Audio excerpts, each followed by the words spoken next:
어느 늦가을, 버려진 상자 속에서 시작된 이야기. 늦가을의 어느 오후, 도시는 슬픈 노랫말 없는 노래처럼 비에 젖어 있었다. 끝도 없고 후렴구도 없는 차가운 비였다. 거리는 물에 잠겼고 자동차 헤드라이트는 젖은 아스팔트 위에서 물결치는 빗줄기로 일그러졌다. 사람들은 고개를 숙이고 시선을 피한 채 서둘러 지나갔다. 아무도 멈추지 않았고 아무도 알아채지 못했다. 우리 모두는 인생에서 너무 많은 것들로부터 고개 돌리는 법을 배우며 살아왔으니까. 하지만 그 발걸음들 사이, 녹슨 전봇대 옆 어딘가에 낡은 종이 상자 하나가 존재와 망각 사이에서 균형을 잡는 듯 비스듬히 놓여 있었다. 비에 젖어 가장자리가 흐물흐물해진 상자는 너덜너덜한 천 조각처럼 주저앉아 있었다. 하지만 이상하게도 완전히 무너지지는 않았다. 더 이상한 것은 그 상자가 숨을 쉬고 있었다는 사실이다. 바람 때문이 아니었다. 비 때문도 아니었다. 그것은 희미하고 거칠었지만 틀림없이 살아있는 숨결이었다. 도움을 청하기엔 너무 부드럽고 고개를 돌리기엔 너무 연약한 소리. 하지만 그 소리는 시간의 숨결을 가로지르는 실처럼 공기 중에 매달려 있었다. 공장에서 야간 근무를 마치고 자전거를 타고 그 거리를 내려오던 한 남자가 있었다. 그의 눈은 피곤했고 몸은 지쳤으며 그의 마음은 오직 자전거 핸들에 매달린 빵 한 덩이에만 집중되어 있었다. 하지만 그는 멈춰 섰다. 어쩌면 그 소리 때문이었을지도 모른다. 혹은 잊고 있던 잠자는 본능 때문이었을지도. 그는 자전거를 세우고 구겨진 비옷을 벗어 몸을 웅크렸다. 그의 손길의 상자는 더욱 주저앉았다. 조심스럽게 판지를 들어 올리자 곰팡이와 젖은 털 냄새가 물씬 풍겼다. 역겹지 않고 그저 살아있는 냄새였다. 안에는 흠뻑 젖어 떨고 있는 두 마리의 점원 셰퍼드, 강아지가 서로를 꼭 껴안고 있었다. 더 큰 녀석이 작은 녀석 위에 누워 자신의 가냘픈 몸으로 동생을 추위와 비바람으로부터 막아주고 있었다. 마치 자신이 가진 마지막 온기로 만든 살아있는 담요처럼 가로등 불빛이 그들을 비추자 그게 진우 프린트가 고개를 들었다. 그의 눈이 크게 뜨였다. 그 눈에는 공격성도 울부짖음도 없었다. 바람 한 점 없는 호수처럼 깊은 고요함만이 있었다. 그 눈은 애원하지도 두려워하지도 않았다. 오직 한 가지만을 말하고 있었다. 제발 이 아이를 살려주세요. 짖지도 겁에 질려 반응하지도 않았다. 오직 의도된 침묵만이 흘렀다. 마치 아주 작은 소리라도 내면 누군가가 외면해버릴지 모른다는 것을 아는 것처럼. 진우의 몸은 파도처럼 떨렸고 몇 초 이상 고개를 들기에는 너무 지쳐 있었다. 그럼에도 그는 동생 서진 코업제의 몸 위에 한 발을 올려놓고 있었다. 마치 그것이 모든 것을 지탱하는 마지막 행위인 것처럼. 서진은 더 작았고 숨소리는 얕고 끊어졌다. 비가 거세게 내리칠 때마다 작은 몸은 마치 동생의 몸속으로 사라지려는 듯 움찔했다. 남자는 그 자리에 주저앉았다. 순간 빗소리는 더 이상 들리지 않았다. 오직 숨소리와 그 눈빛만이 느껴졌다. 어쩌면 그는 예전에 아내가 죽어가며 누워있을 때, 혹은 딸이 처음 집을 떠날 때 그와 같은 눈빛을 본 적이 있을지도 모른다. 가장 소중한 것을 지키기 위해 모든 것을 포기할 준비가 된 신뢰로 가득 찬 그 고요한 시선, 그는 자신의 재킷을 벗어 두 강아지를 부드럽게 감쌌다. 진우는 들어 올려질 때 움찔했지만 저항하지 않았다. 낯선 사람의 품에서도 그는 서진을 꼭 껴안았다. 마치 놓아버리면 생존 자체가 무의미해진다는 듯이. 동물병원으로 가는 내내 남자는 강아지들을 품에 안고 물에 잠긴 거리를 페달을 밟아 나아갔다. 비는 그치지 않았다. 그의 등 뒤에서 흠뻑 젖은 종이 상자는 마침내 조용히 아무도 모르게 무너져 내렸다. 하지만 그것은 사라지기 전에 누군가가 멈춰 설 때까지 생명을 지켜내는 비천한 임무를 완수했다. 그리고 이제 그 생명은 말은 할 수 없지만 사랑할 줄 아는 한 시선에 의해 앞으로 나아가고 있었다. 푸른솔 동물보호소에서의 날들. 푸른솔 동물보호소 풀브룩 애니멀 쉘터. 응급실 안. 비는 그쳤지만 차가운 기운은 회색 타일마다 스며 있었다. 형광등 불빛이 낡은 수건 속에 꼭 말려있는 흠뻑 젖은 두 개의 몸 위로 쏟아졌다. 차가운 강철 테이블이 생과 망각 사이에 놓인 두 작은 존재의 응급 침대가 되었다. 더 작은 서진은 숨을 헐떡이며 가슴을 힘겹게 오르내렸다. 앙상한 몸은 힘을 잃은 활처럼 등이 살짝 휘어 있었다. 한때 비단 같았을 털은 이제 진흙투성이가 되어 엉겨 붙어 있었다. 수의사는 따뜻한 물로 서진을 조심스럽게 닦아내야 했다. 마치 그 오물이 세상을 향한 마지막 방패인 듯. 손길이 닿을 때마다 서진은 몸을 떨었기 때문이다.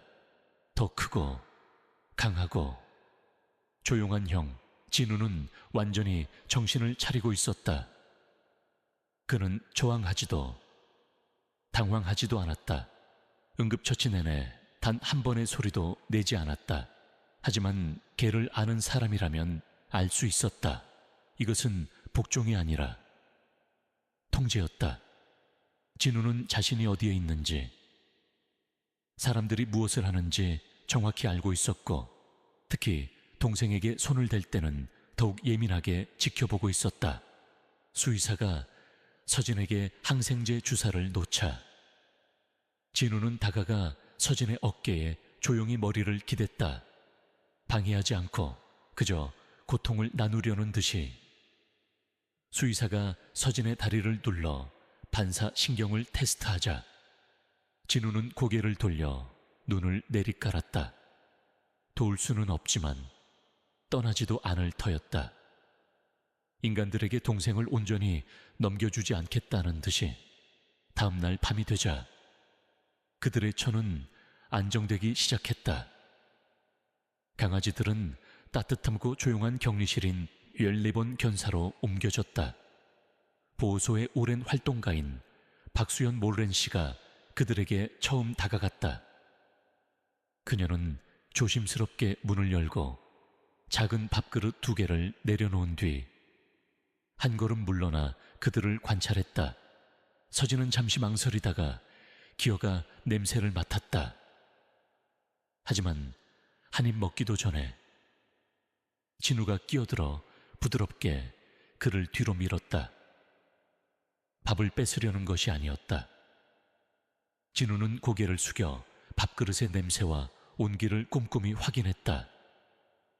상한 부분은 옆으로 밀어내고 먼저 조금 맛본 뒤 밥그릇을 서진 쪽으로 다시 밀어주었다.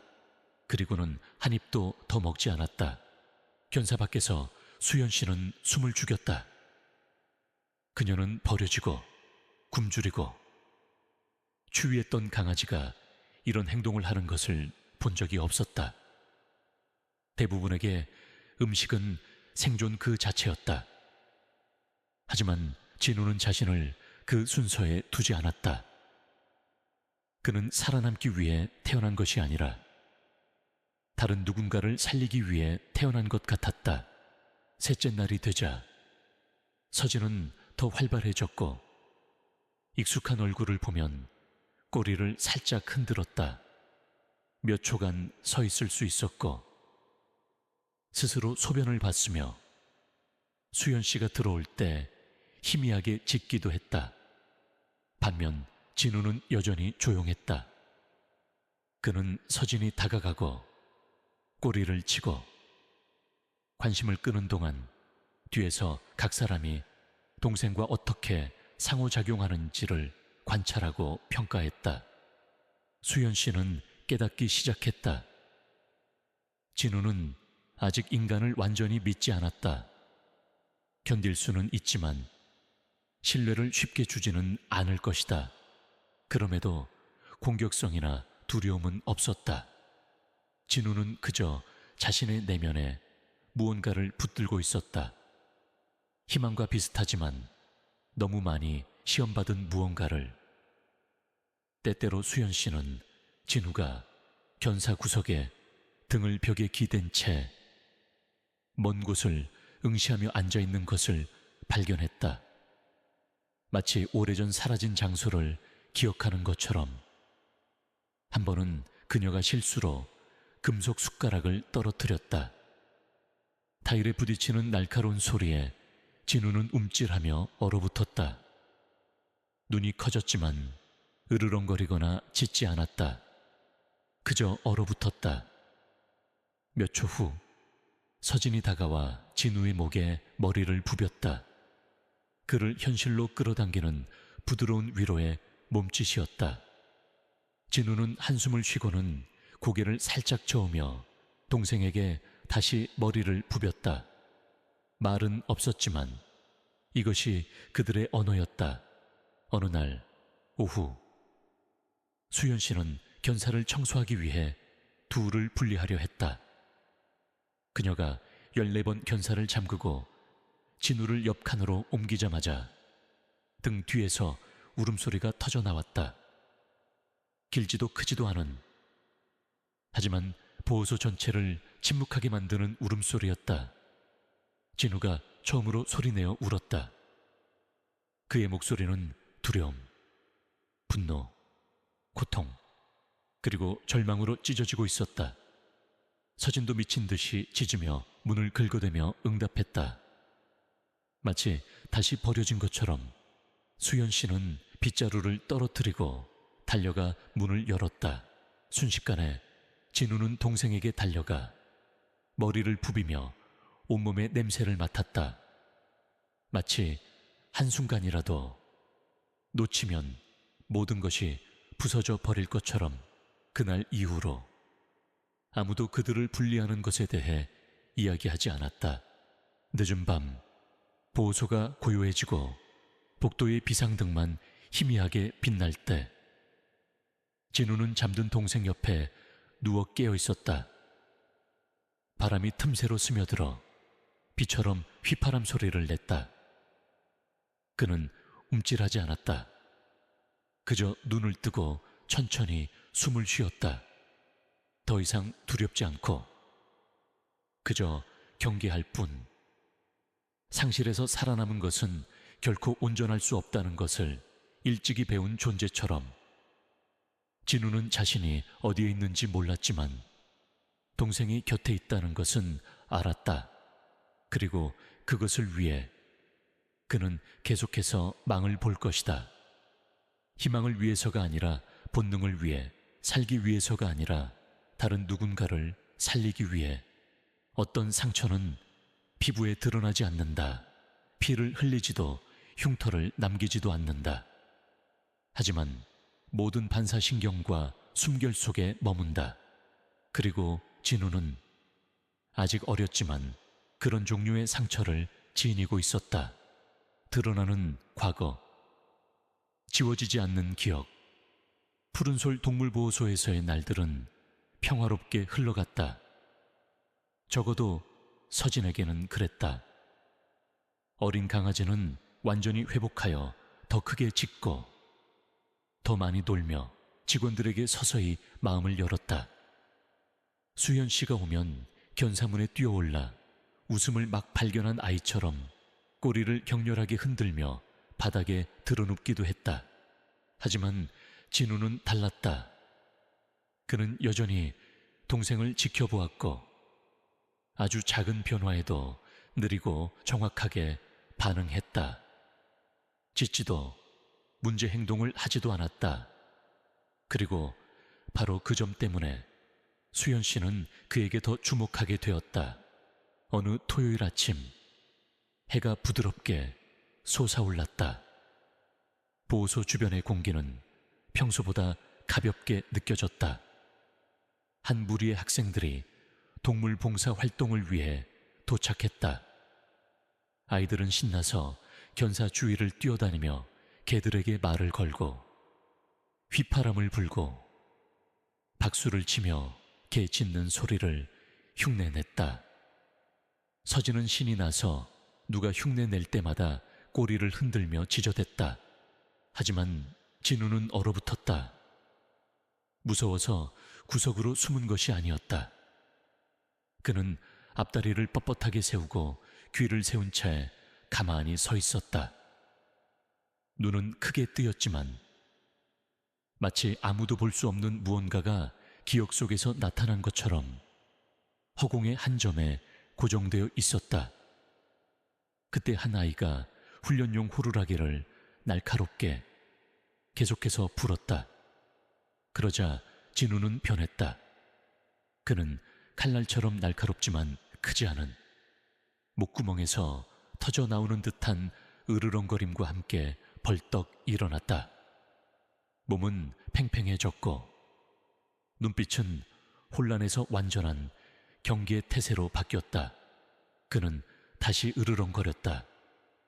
이번에는 분노가 아닌 순수한 공황 상태에서 통제력을 되찾으려는 절박한 반사신경에서 나온 목이 매는 소리였다.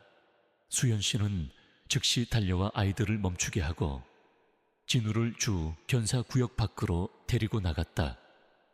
하지만 그의 눈을 한번 보자 모든 것을 알 수 있었다. 진우는 방금 아무도 열쇠를 갖지 못한 오래된 기억의 방으로 걸어 들어간 것이었다. 그날 저녁 수연 씨는 늦게까지 남았다. 사무실의 부드러운 불빛 아래 그녀는 진우의 전자 기록을 열었다.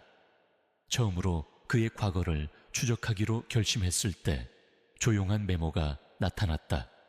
원래 이름 맥시머스 품종, 점원 셰퍼드, 순종 출처 중앙, 특수견 훈련소 상태 5주 훈련 후 반환된 반환 사유 압박 상황에서 불안정, 훈련 대상이 아닌 개체 함께 생활하던 노란 강아지에 대한 과도한 정서적 애착을 보임, 핸들러보다 해당 개체 보호를 우선시함, 공격 명령의 불응, 최종 평가, 과도하게 감정적 작전 기준 미달. 수연 씨는 천천히 숨을 내쉬었다. 그녀는 그 메모를 인쇄하여 조심스럽게 접어 책상 위에 두었다. 복도 불빛 속에서 그녀는 다시 14번 견사로 걸어갔다. 진우는 잠들어 있지 않았다. 그는 동생 옆에 꼭 붙어 누워 있었다. 눈은 더 이상 공허하지 않고 폭풍우를 견뎌낸 듯한 깊이를 담고 있었다. 그녀는 견사 앞에 조용히 앉았다. 긴 침묵 끝에 진우가 고개를 들어 그녀를 보았다. 그리고 그는 더 가까이 다가와 창살 근처에 머리를 기댔다. 만지지는 않고 그저 가까이. 그녀는 손을 내밀지 않고 조용히 말했다. 네오도 한 번은 선택받았었구나. 하지만 넌 네 동생을 선택했지. 진우는 대답하지 않았다. 그는 깨었지만 그 눈 속에서 그녀는 무언가 인식에 가까운 것을 보았다. 마치 한때 제복들 앞에 서서 명령에 응답하고 최선을 다했지만 실패했던 존재처럼 약해서가 아니라 매뉴얼에 쓰여 있지 않은 것, 즉 사랑에 충실했기 때문에 그날 이후로 수연 씨는 견사에서 모든 호루라기 사용을 금지했다. 그녀는 직원들에게 말했다. 우리는 단지 개를 돌보는 게 아니에요. 아무도 이해하려 하지 않는 기억들을 지켜주는 겁니다. 그리고 진우, 그는 더 이상 부름이나 명령에 반응하지 않았다. 하지만 매일 아침 수연 씨가 견사문에 손을 대고 좋은 아침이라고 말하면 그는 고개를 들고 다가와 부드럽게 그녀의 손을 한번 핥고는 동생에게 돌아갔다. 음식을 위해서도, 기쁘게 하기 위해서도 아니었다. 훈련받은 적은 없지만 언제나 이해했던 유일한 것, 아무도 보지 않을 때의 친절에 대한 응답이었다. 헤어짐의 그림자 수연 씨가 조용히 기록을 인쇄한 그날 밤 이후 진우를 향한 그녀의 시선은 변했다. 그것은 더 이상 동물 애호가의 공감이 아니었다. 영광보다 충성을 선택한 영혼에 대한 존경이었다. 한때 시스템의 기대를 받았지만 박수도 보상도 없는 그림자 속으로 동생과 함께 물러나기를 선택한 게, 진우는 자신이 과거에 어떤 존재였는지 아무도 알 필요가 없었다. 그는 그저 서진과 함께 이곳에 있기만 하면 되었다. 서진은 긴 폭풍우 뒤의 햇살처럼 날마다 밝아졌다. 수연 씨가 다가오면 꼬리를 끝없이 흔들며 견사 주위를 뛰어다녔다. 어떤 날은 놀자고 부르는 것처럼, 짖다가 살아있는 곰 인형처럼 바닥에 드러누워 뒹굴기도 했다. 한 번은 수연 씨가 몸을 숙이자 서진이 그녀의 뺨을 축축하고 서툴게, 하지만 신뢰로 가득 찬 핥음을 주었다. 진우는 언제나처럼 뒤에 머물렀다. 끼어들지 않고 지켜보았다. 하지만 수연 씨가 걸어 나갈 때마다 앞으로 다가와 그녀가 모퉁이를 돌 때까지 견사 창살에 머리를 기대고 지켜보는 것은 진우였다. 처음에는 직원들도 이상하게 생각했다. 단 몇 분도 떨어지지 않는, 그렇게 붙어있는 두 마리의 개는 본 적이 없었다. 하지만 수연 씨는 이해했다. 이것은 단순한 형제애가 아니었다. 진우와 서진 사이에는 더 깊은 무언가가 있었다. 한 번 헤어졌다면 다시는 그런 일이 없을 것이라는 조용한 맹세. 하지만 바로 그 유대감이 곧 문제가 되었다. 월요일 아침, 주간 회의에서 김 원장, 디렉터 라손 재헌 그들의 파일을 펼치며 평소의 건조한 톤으로 말했다. 14번 견사, 셰퍼드 2마리, 입양문이 없음. 비응급 케이스의 보호기간이 거의 다 됐습니다. 10일 안에 2마리, 모두 입양되지 않으면 단독 입양 가능성을 높이기 위해 분리해야 합니다. 애착 때문에 한 쌍을 계속 붙잡고 있을 순 없어요. 수연 씨는 찻잔을 내려놓았다. 손이 약간 떨렸다. 그녀는 김 원장을 보았다. 화나지 않고 그저 차갑고 침착하게. 그걸 그냥 애착이라고 부르시는 겁니까? 만약 입양되지 않는 두 고아 아이가 있다면 생존 확률을 높인다는 이유로 그 아이들을 갈라놓으시겠습니까? 그건가요? 김 원장은 미간을 찌푸렸다. 우리는 사회복지시설이 아닙니다. 박 선생, 우리는 임시보호시설입니다. 이 아이들이 오래 머물수록 도움이 필요한 다른 아이들을 위한 자리가 줄어듭니다. 감정적인 논쟁은 필요 없습니다. 해결책이 필요해요. 그날 밤 수연 씨는 14번 견사로 돌아왔다. 아무것도 가져오지 않았다. 음식도 차트도 클립보드도 없이 오직 자신뿐이었다. 그녀는 맞은편 벽에 기대 앉아 창살 너머를 보았다. 서진은 동생의 다리에 머리를 기대고 평화롭게 잠들어 있었다. 진우는 물론 깨어 있었다. 걱정해서가 아니라 다른 누군가의 잠을 지키는데 익숙해져서였다. 수연 씨는 속삭였다. 사람들은 네가 너무 감정적이라서 부적합하다고 했지. 하지만 어쩌면 바로 네가 감정적이기 때문에 그 누구보다도 가장 적합한 건지도 몰라. 어쩌면 이 세상은 수능보다 연결을 선택하는 심장이 더 많이 필요한지도. 진우는 움직이지 않았지만 더 가까이 다가왔다.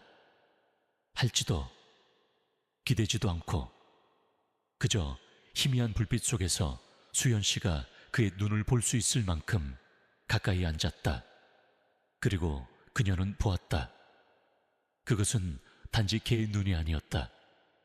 한때 선택받았지만 감히 사랑했기 때문에 버려진 영혼의 눈이었다. 다음 날 아침 그녀는 14번 견사에 작은 팻말을 걸었다. 형제견, 진우와 서재는 함께 입양되어야 합니다. 젊은 직원들은 고개를 저었다. 이것이 입양 과정을 늦출 것이라는 걸 알았지만 수연 씨는 물러서지 않았다. 그녀는 천천히 견사들을 지나며 창살 뒤의 눈들을 들여다보았다. 아무도 가르쳐 주지 않았지만 기다리는 법을 배우는 존재들의 눈. 진우는 평소처럼 그녀가 지나갈 때 고개를 들었다. 그녀는 멈춰서서 몸을 숙이고 부드럽게 말했다. 애원도 위로도 아닌 약속이었다. 너희 둘 모두를 사랑할 자격이 있는 사람이 있다면 그들은 올 거야. 조금만 더 기다리면 돼. 피로 엮인 것을 누구도 갈라놓게 두지 않을게.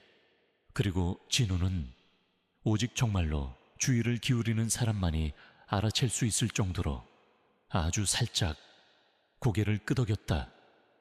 더 쉽고 빠른 것에 집착하는 세상에서 사람들은 어떤 유대감은 형성되는 데 시간이 걸리고 지키는데 신뢰가 필요하다는 것을 잊는다. 진우는 대저택을 꿈꾸지도 대단한 것을 바라지도 않았다. 그는 단지 둘이 함께 다시는 혼자 깨어날 걱정 없이 나란히 잠들 수 있는 작은 공간이 필요했다. 그리고 때로는 그 작은 것이 붙잡기 가장 어려운 것이다. 어떤 약속은 글로 쓸 필요가 없다. 한번 마음에서 우러나온 것이라면 언제나 지켜질 길을 찾을 것이다. 수연 씨는 그날 밤 자신이 속삭인 말을 진우가 완전히 이해했는지 확신할 수 없었다. 하지만 바로 다음 날 아침부터 그녀가 다가갈 때마다 진우는 견사 앞으로 다가와 앉았다.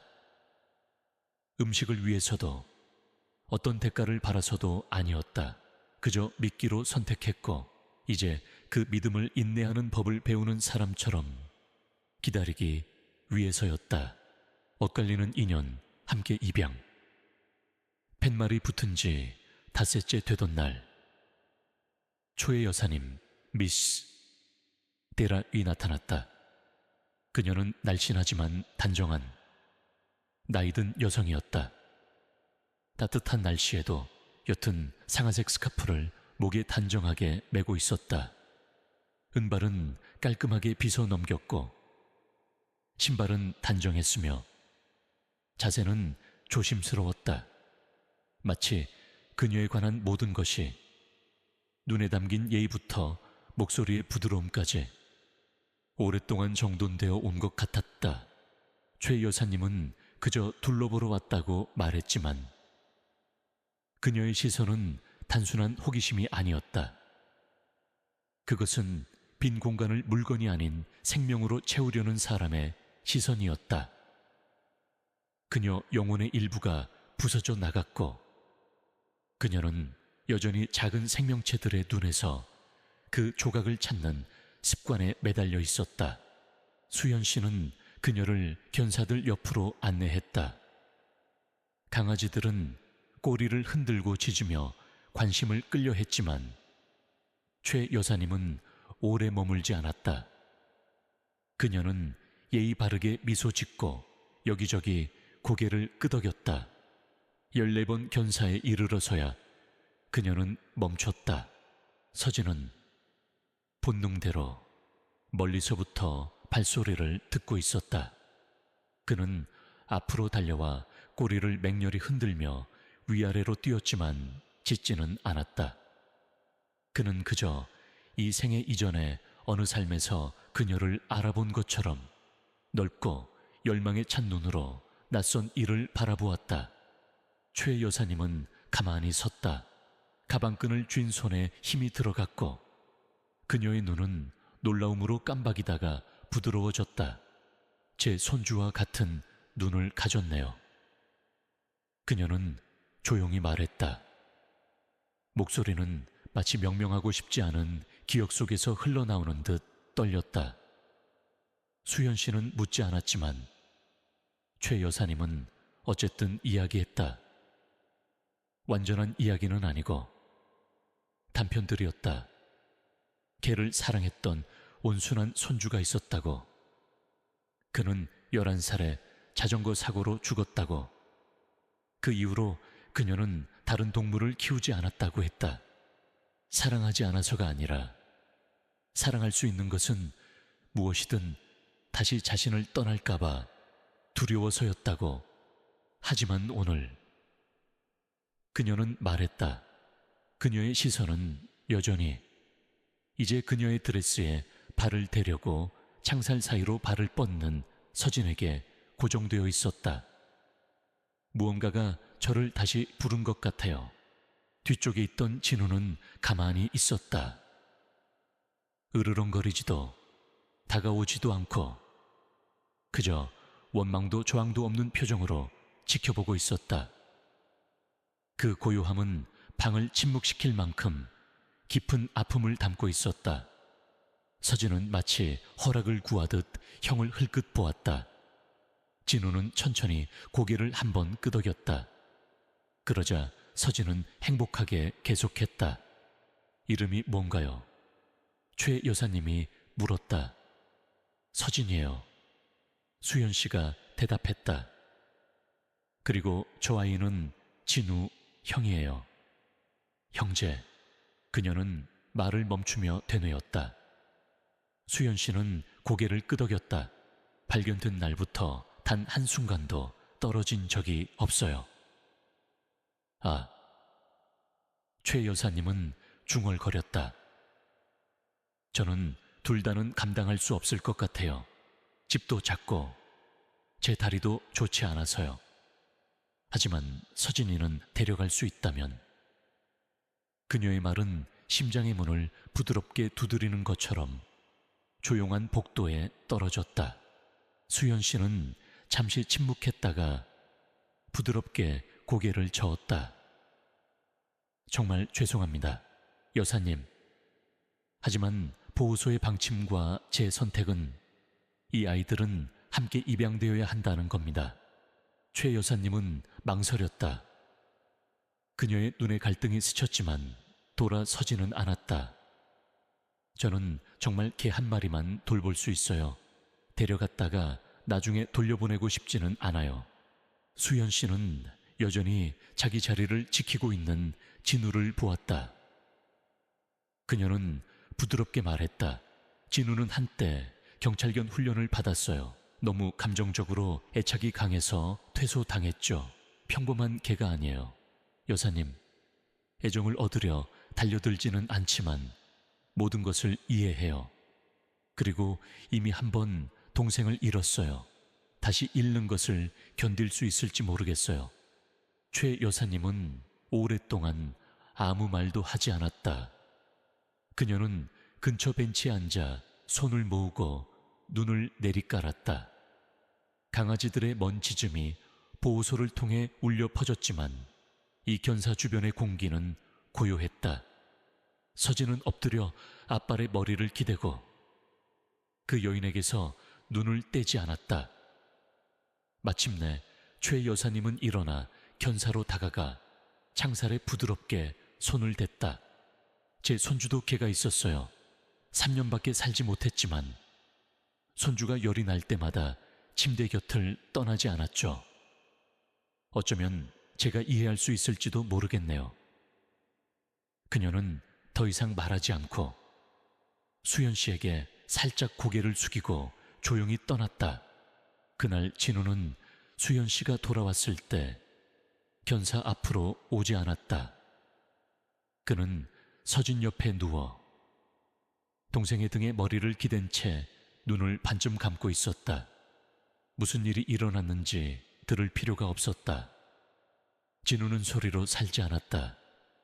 그는 느낌으로 살았고 방금 무언가가 아주 가까이 지나갔지만 머물 만큼 가깝지는 않았다는 것을 느꼈다.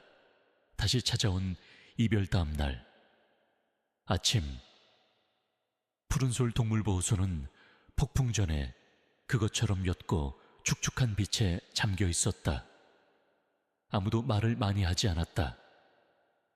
견사복도는 누구도 이름 붙이고 싶지 않은 무언가가 일어나기를 기다리며 숨을 죽이고 있는 듯 했다. 수연 씨는 평소보다 일찍 도착했다. 차를 한 잔 탔지만 책상 위에 그대로 둔 차에 손대지 않았다. 열나번 견사가 있는 A동으로 걸어 들어갈 때 그녀의 발걸음은 느려졌다. 멀리서 보니 진우는 서진 옆에 웅크리고 있었다. 두 마리 모두 다른 날처럼 잠든 것처럼 보였다. 하지만 그녀는 그 잠이 온전하지 않다는 것을 알았다. 진우의 귀는 여전히 쫑긋 세워져 있었고 숨소리는 일정했지만 얕았다. 그는 최 여사님이 방문한 날 이후로 진정으로 잠들지 못했다. 오전 10시 최 여사님이 돌아왔다. 오늘의 스카프는 더 어둡고 무거웠고 입양 서류를 건네는 그녀의 손은 약간 떨렸다. 얼굴은 차분했지만 그녀의 눈은 여전히 망설임을 담고 있었다. 마치 매 걸음이 논리와 마음속에 더 부드러운 무언가 사이의 협상인 것처럼 마음이 바뀐 건 아니에요. 그녀는 조용히 말했다. 저는 서진이만 데려갈 수 있어요.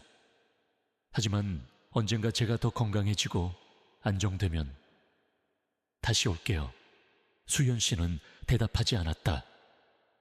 그녀는 조용히 그녀를 견사로 이끌었고 다른 직원에게 문을 열라고 신호했다.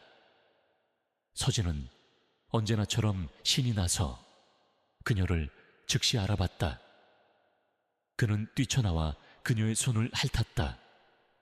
아무도 가르쳐주지 않았지만 서진은 아이가 안전하다고 느끼는 사람을 선택하는 것처럼 그녀를 선택했다. 견사문이 활짝 열렸다. 서진의 목에 목줄이 부드럽게 채워졌다. 진우는 아직 움직이지 않았다.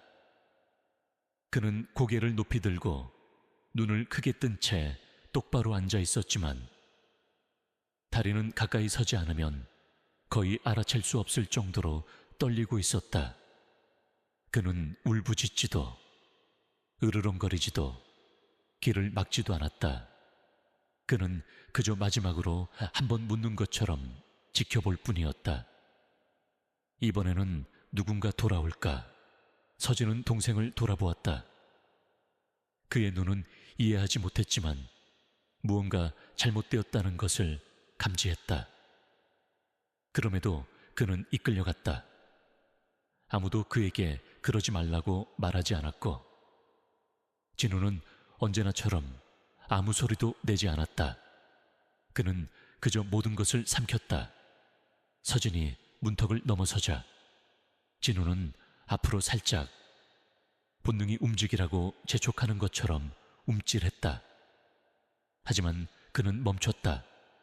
두려워서가 아니라 지금 소리내어 울면 문이 더 빨리 닫힐지도 모른다는 것을 알기 때문이었다. 수연 씨는 파일을 손에 쥔 채 옆에 서 있었다. 가슴이 뒤틀렸지만 아무 말도 하지 않았다. 그 순간 어떤 말도 옳지 않고 어떤 행동도 방해가 되지 않을 것이라는 것을 알았다. 서진은 복도를 걸어가며 마지막으로 한번 돌아보았다. 그는 목을 뻗어 견사들을 통해 엿보려 했고, 크지도 강하지도 않은 안개처럼 옅은 소리로 한번 짖었다. 안에서 진우는 마침내 눈을 감았지만 눈물을 멈출 수는 없었다. 그날 오후 비가 다시 내렸다. 폭우는 아니었지만 보호소 창문을 둥근 물방울로 덮기에 충분한, 제대로 말하지 못한 작별 인사처럼 천천히 굴러가는 이슬비였다. 진우는 그와 서진이 함께 잠들던 견사 구석에 누워 있었다. 점심도, 좋아하던 장난감도 건드리지 않았다. 복도의 모든 소리에 귀가 움찔했지만 그의 눈은 더 이상 문을 향하지 않았다. 수연 씨는 사무실에 앉아 전화기 위에 손을 얹고 있었다. 전화를 걸고 싶었지만 그녀는 최 여사님이 틀리지 않았다는 것을 알았다. 그녀는 그저 몰랐을 뿐이다. 이 세상처럼 항상 잔인한 것은 아니지만 안전할 만큼의 친절만을 선택하는 사람들로 가득 차 있을 뿐, 누군가를 위해 무언가를 온전히 붙잡을 만큼은 아닌. 그날 밤 수연 씨는 늦게까지 남았다. 그녀가 14번 견사를 지날 때 진우는 꿈쩍도 하지 않았지만 그녀가 충분히 오래 멈춰 서자 그는 고개를 들었다. 원망도 분노도 없이 그저 이런 날이 올 줄 항상 알았고, 이제 다시 살아남는 법을 배우려는 사람의 눈이었다. 수현 씨는 안으로 들어갈 수 없었다. 규칙 때문이 아니라, 만약 그녀가 그 개의 머리를 만진다면 그녀 자신의 마음이 부서져 버릴 것 같았기 때문이다. 대신 그녀는 비가 지붕 너머로 내리는 것처럼 떨리는 목소리로 속삭였다. 미안해. 하지만 아주 작은 희망이라도 있다면 우리가 찾으러 갈게. 알았지? 진우는 오랫동안 그녀를 보다가 고개를 돌려 낡은 담요 위에 머리를 얹고 긴 숨을 내쉬었다. 지쳐서가 아니라 며칠 만에 처음으로 진우는 혼자 잠드는 법을 스스로 가르쳐야 했기 때문이다. 기다림이라는 이름의 상처 서진이 떠난 후 매일 오후 시동견사 복도는 기묘한 정적에 휩싸였다. 한때 14번 견사에 있던 두 강아지의 흥분된 짖음도, 수연 씨가 다가올 때 타일 바닥을 긁던 소리도 더 이상 없었다. 마치 노래가 절정에 이르기 전에 중단된 것처럼 목이 졸린 듯한 침묵만이 남았다. 진우는 울부짖지도 부르지도 소란을 피우지도 않았다. 그는 유대 관계가 깊던 파트너와 헤어진 다른 어떤 개와도 달랐다. 그는 통제력을 잃거나 무언가를 파괴하거나 애원하지 않았다. 하지만 반응이 없는 것, 진우가 낡은 장난감에 턱을 괴고 복도를 멍하니 응시하는 방식이, 무언가가 그의 내면에서 조용히 무너지고 있음을 드러냈다. 그는 먹지 않았다. 배가 고프지 않아서가 아니라 먹어야 할 이유를 찾을 수 없어서였다. 매일 아침 그의 밥그릇은 견사 안에 깔끔하게 놓여 있었지만 그는 결코 건드리지 않았다. 쳐다보지도 않았다. 대신 서진이 밖으로 나가던 바로 그 시간인 오후 4시경이면 그는 일어나 그들이 보호소 초기부터 함께 가지고 놀던 낡은 곰 인형을 물고 견사 앞으로 가져갔다.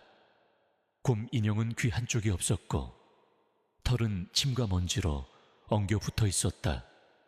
하지만 진우는 그것을 신성한 물건처럼 다루었다. 그는 인형을 복도를 향하게 내려놓고 그 옆에 누워 턱을 앞발에 얹고 눈을 크게 뜬 채 지켜보았다. 아무도 오지 않았다. 첫날 그는 거의 1시간 동안 눈을 뜨고 있었다. 지나가는 발소리마다 움찔했고 멀리서 들리는 지짐마다 고개를 들었다.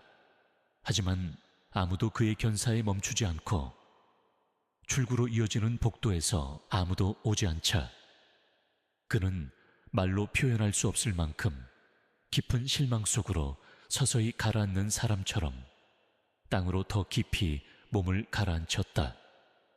둘째 날, 그는 같은 시간에 나왔지만 이번에는 고개를 들지 않았다. 그는 그저 눈을 감을 수 없어서 뜬 채로 가만히 누워 있었다.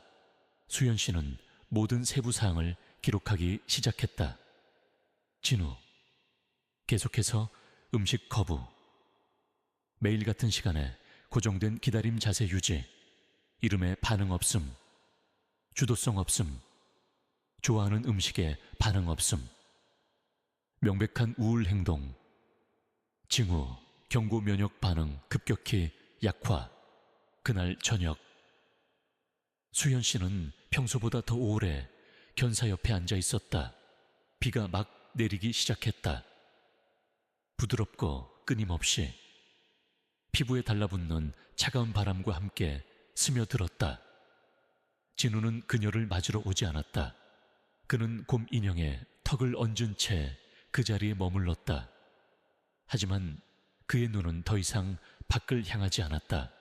그의 마음속에서 유일하게 움직이는 것이 시간인 것처럼 눈은 공허해졌다. 그리고 아무도 돌아오지 않는다면 시간은 더 이상 중요하지 않았다. 수연 씨는 창살을 통해 속삭였다. 그녀의 손가락은 차가운 강철 주위를 부드럽게 감쌌다. 진우야, 어떤 존재들은 사랑하는 것을 잃고 다시 찾기 위해 싸우지. 하지만 어떤 존재들은 기다림을 선택해. 그들이 기다리는 곳이 바로 사랑이 돌아올 곳이라고 믿기 때문이야. 진우는 움직이지 않았지만 꼬리가 떨렸다. 흔드는 것이 아니라 척추를 타고 올라오는 감정을 삼키려는 사람처럼 경련하는 것이었다. 다음 날 아침, 수의사 가렛 이 검진을 위해 들렀다. 그는 견사 앞에 쭈그려 앉아 오랫동안 진우를 지켜본 뒤 수연 씨에게 조용히 말했다. 이 녀석 먹지 않을 겁니다. 하지만 수액이나 보충제를 주지 않으면 곧 쇠약해질 거예요. 수연 씨는 고개를 저었다. 알아요. 하지만 억지로 무언가를 하고 싶지 않아요. 진우는 애완동물이 아니에요. 나침반을 잃은 사람과 같아요. 우리가 밀어붙이면 스스로 선택할 수 있는 것이 아무것도 남지 않았다고 생각할지도 몰라요. 가렛은 엄숙하게 고개를 끄덕였다. 넷째 날 오후, 진우는 여전히 정시의 곰 인형을 꺼내왔지만 이번에는 그 옆에 눕지 않았다. 그는 인형을 앞에 두고 견사 뒤쪽으로 물러났다. 마치 더 이상 아무도 오지 않음을 목격할 힘이 없는 것처럼 수연 씨는 이 광경을 멀리서 지켜보았다. 가슴이 조여왔다. 모든 움직임은 의미가 있었다. 진우는 희망을 포기하지 않았지만 희망이 자신을 위한 것이 아니라고 믿기 시작했다. 그리고 그것은 절망보다 더 위험했다. 그날 밤, 수연 씨는 만년필을 들고 10년 만에 처음으로 손편지를 썼다. 그녀의 필체는 떨렸다. 최 여사님께 제가 기억나실지 모르겠습니다. 한때 서진이를 만나셨던 14번 견사를 돌보던 사람입니다. 여사님의 마음을 돌리려 이 편지를 쓰는 것이 아닙니다. 단지 진우에 대해 말씀드리고 싶어서입니다. 그는 소란을 피우지도 울지도 어떤 부정적인 행동도 보이지 않습니다. 하지만 매일 서진이가 밖으로 나가던 바로 그 시간에 낡은 장난감을 견사 앞으로 가져와 그 옆에 눕습니다. 먹지도 접촉을 구하지도 반항하지도 않습니다. 그는 기다립니다. 모든 사람이 이를 알 만큼 민감하지는 않겠지만 때로는 침묵이 가장 고통스러운 슬픔의 형태라는 것을 감히 여사님께 무언가를 부탁드릴 수는 없습니다. 하지만 그 첫날 서진이가 여사님의 손을 핥던 그 모습에서 단 하나의 기억이라도 남아있다면 부디 다시 한번 생각해 주십시오. 때로는 사랑이 가장 실용적인 선택을 할 필요는 없습니다. 그저 기다리고 있는 것을 선택하기만 하면 됩니다. 진심으로. 박수연 드림. 그녀는 편지를 접어 봉투에 넣었지만 봉인하지는 않았다. 마치 자신의 마음 일부를 이미 남겨둔, 보내지 않은 초대장처럼 책상 위에 두었다. 한편 진우는 여전히 매일 오후 곰 인형을 꺼내왔다. 비록 그의 눈은 희미해지고 귀는 더 이상 쫑긋거리지 않았지만 그의 몸은 마치 떠나도 된다는 말을 듣지 못한 문지기처럼 그 의식을 계속 수행했다. 누군가 올 것이라 믿어서가 아니라 이제 무엇을 해야 할지 더 이상 알지 못해서였다. 두 번의 만남. 그날 아침 하늘은 낮게 드리워져 있었다. 창밖의 나뭇가지 사이로 희미한 빛이 스며들어 보호소 복도 창문에 흐릿한 막을 씌웠다. 수연 씨는 평소보다 일찍 도착했다. 클립보드와 메모를 든 채 진우가 여전히 먹지 않고 여전히 낡은 곰 인형을 꺼내오고 여전히 말없는 무게 속에서 누워있다는 사실에 짓눌려 있었다. 장난감을 지키는 것이 아니라 한때 삶처럼 느껴졌던 마지막 연약한 관념을 지키는 것이었다. 복도를 통해 구두 소리가 울려 퍼졌다. 날카롭고 규칙적인, 마치 낡은 기억을 두드리는 강철 소리 같았다. 어이동 입구에 나타난 남자는 동반자를 찾아오는 사람과는 전혀 달라 보였다. 그는 통제와 냉혹함을 발산했다. 무거운 회색 가죽 코트가 넓은 어깨에 걸쳐 있었고 그의 눈은 낡았지만 날카로운 칼날처럼 공기를 갈랐다. 너무나 무심해서 따뜻함이라고는 찾아볼 수 없었다. 최강철 킬립 먼로. 수연 씨가 스쳐 지나가며 들었던 이름이 이제 살과 뼈를 가지고 서 있었다. 그는 한때 민간 군사 부대를 위해 전투견을 훈련시켰고 이제는 반드시 순종적이지는 않더라도 중요할 때 명령에 반응하는 강한 후보를 찾고 있다고 말했다. 그는 영혼을 만나는 사람이 아니라 무기를 쇼핑하는 사람처럼 견사들을 지나갔다. 무릎을 꿇지도 부드러운 말을 건네지도 어떤 친절한 제스처도 없었다. 그리고 14번 견사 앞에서 그는 멈췄다. 진우는 여전히 한쪽 귀가 없는 곰 인형에 머리를 기댄 채 누워 있었다. 그는 더 이상 문을 응시하지 않았다. 바닥을 응시하고 있었다. 희망하지 않고 그저 무너지지 않으려 버티는 눈이었다. 하지만 바로 그 모습이 최강철의 관심을 끌었다. 그는 피식 웃으며 살짝 고개를 끄덕였다. 이놈, 불이 있군. 그는 거친 목소리로 말했다. 오직 복종만이 중요한 메아리 방에서 평생을 보낸 사람 같은 목소리였다. 수연 씨는 그가 멈추는 소리를 듣자마자 책상에서 일어섰다. 그녀는 클립보드를 손에 든 차에 빠르게 움직였다. 최강철이 진우를 보는 방식은 그녀의 내면을 차갑게 만들었다. 그것은 동반자를 찾는 사람의 시선이 아니었다. 기회를 포착한 사람의 시선이었다. 이놈으로 하겠소. 최강철은 입양 담당 직원에게 명령에 가까운 어조로 말했다. 이놈은 잠재력이 있어. 저런 눈빛을 전에 본 적이 있지.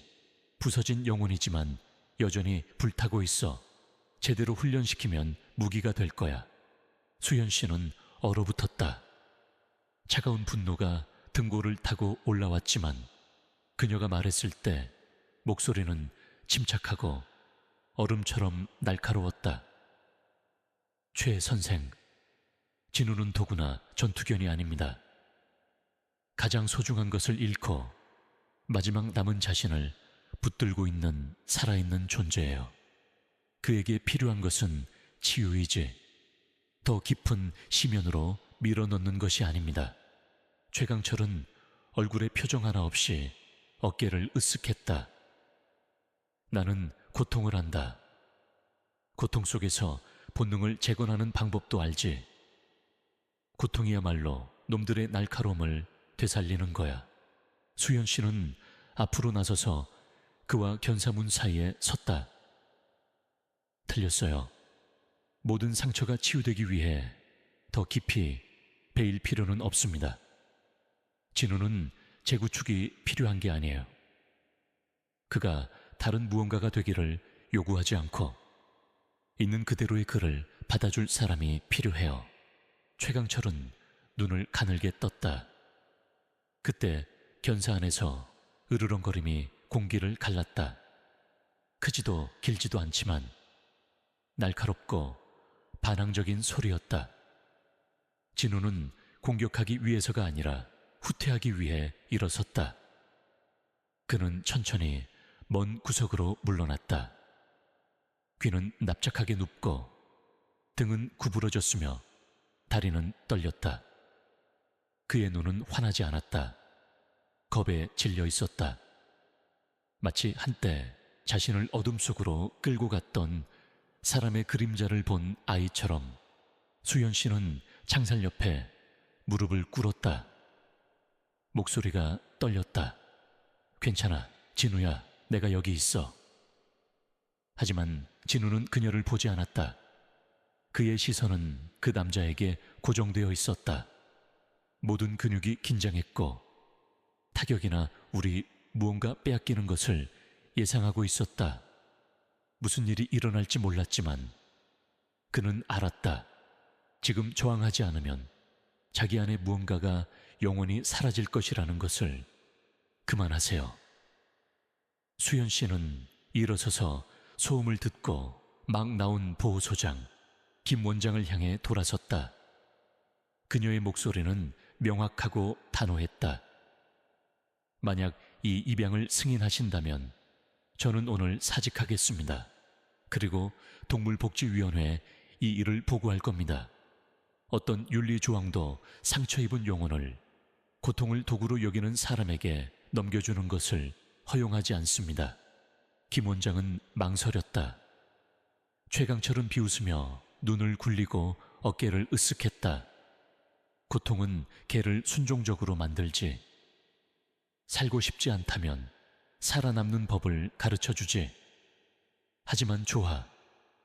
이 장소가 약한 애완동물이나 보호하는 곳이라면 나는 빠지겠어.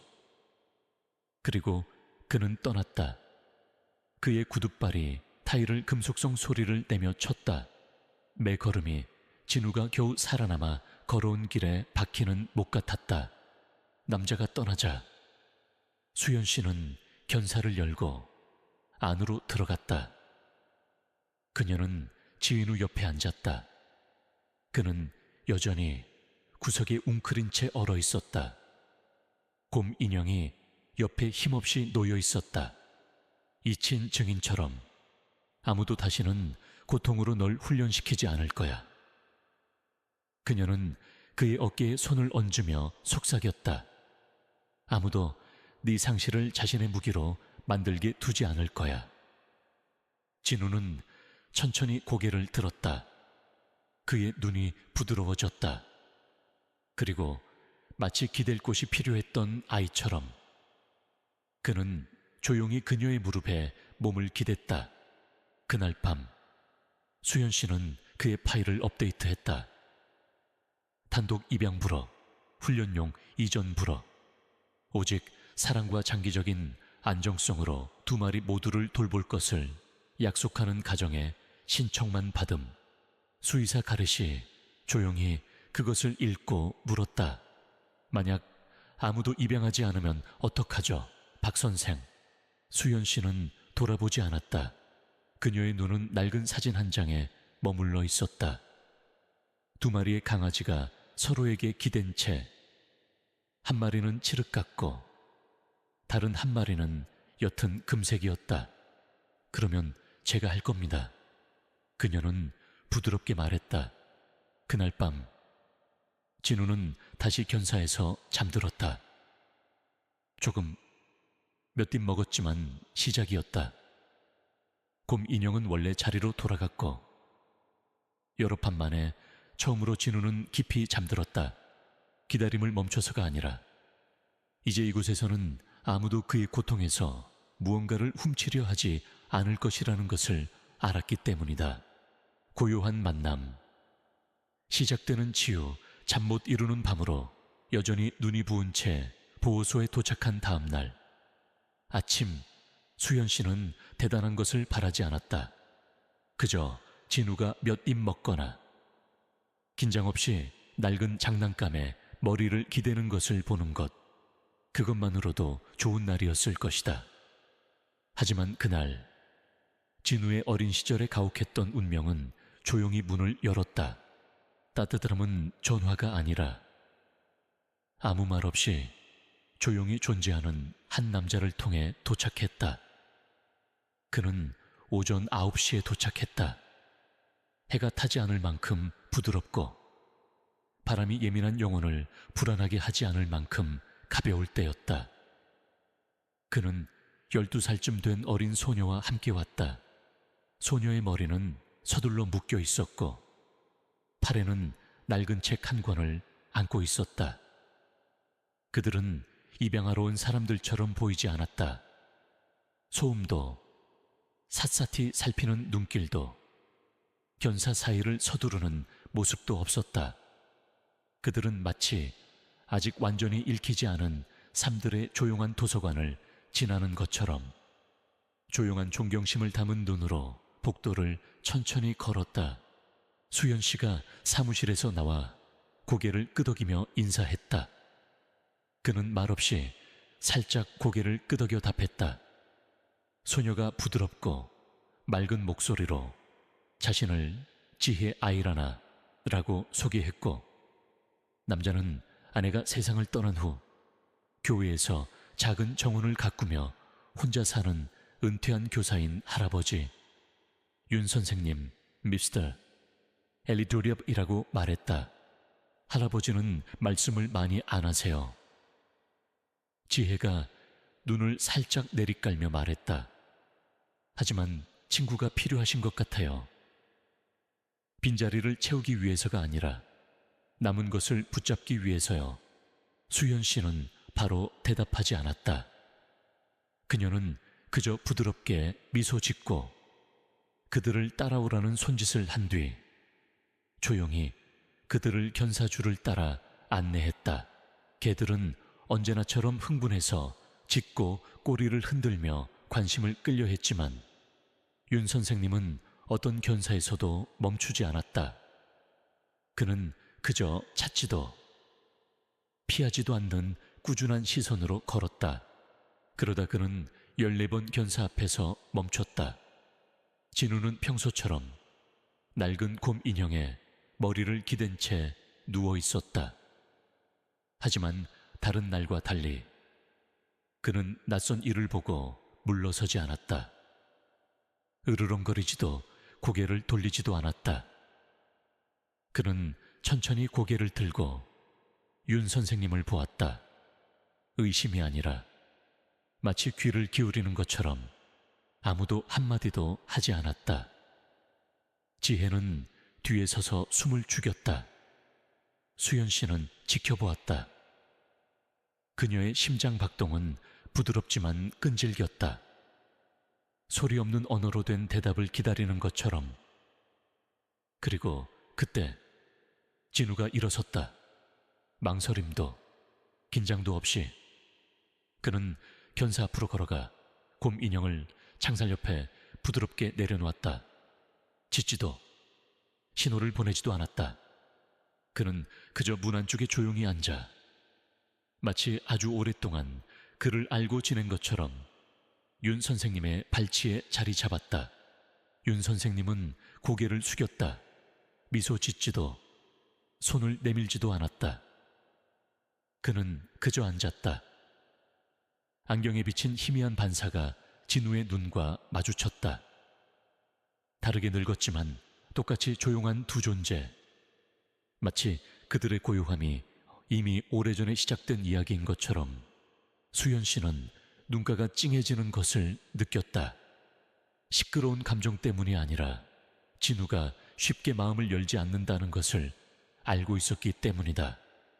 두려워하지도 경계하지도 않고 그렇게 앉아있는 모습은 연약하지만 중요한 생명의 신호였다. 지혜가 할아버지 옆으로 다가가 속삭였다. 할머니 생각나세요? 윤 선생님은 대답하지 않았지만 천천히 진우의 시선이 머무는 무릎 위에 손을 얹었다. 그리고 그 작은 행동에서 수연 씨는 이해했다. 그것은 말이 아닌 방금 부드럽게 채워진 그의 마음 한구석의 응답이었다. 진우는 앞으로 살짝 기울여 코를 남자의 손에 스쳤다. 머무르지도 매달리지도 않는 단 한 번의 접촉, 설명이 필요 없는 유대의 첫인상이었다. 만남이 끝난 후 윤 선생님은 입양 서류를 작성하지 않았다. 그는 그저 수연 씨에게 사용하지 않아 거칠어진 목소리로 물었다. 누군가를 기다리고 있습니까? 수연 씨는 진우가 다시 곰 옆에 눕기 위해 돌아갔지만 예전처럼 구석 깊숙이 물러서지는 않은 견사를 향해 보았다. 네, 그녀가 대답했다. 동생을 데려간 누군가를요. 그리고 그들이 돌아올지는 몰라요. 그는 걔를 응시하며 고개를 끄덕였다. 저는 서두르지 않습니다. 그가 말했다. 그에게 시간이 필요하다면 저에겐 평생 기다릴 시간이 있습니다. 그날 밤 수연 씨는 진우의 파일에 한 줄을 추가했다. 아무 말도 하지 않았지만 진우가 다가간 한 남자. 그리고 여러 밤 만에 처음으로 진우는 곰을 앉지 않고 잠들었다. 그는 깔끔하게 몸을 말고 앞발에 머리를 기댔다. 내일 누군가가 자신을 데려가기 위해서가 아니라 머물기 위해 올지도 모른다는 것을 아는 아이처럼 그 운명적인 아침 이후 윤 선생님은 정기적으로 보호소를 방문하기 시작했다. 정해진 시간에 온 것도 예고한 것도 아니었고 입양 절차에 대해 한 번도 묻지 않았다. 그는 그저 14번 견사로 와서 창살 옆에 앉거나 허락될 때는 개인 면회실로 들어갔다. 그 공간은 부드러운 빛으로 따뜻했고 낡은 천 안락 의자와 초기 회복 기간 동안 사용되던 낡은 양탄자가 놓여 있었다. 진우는 윤 선생님이 도착했을 때 흥분하지 않았다. 하지만 기억하는데 시간이 필요하지도 않았다.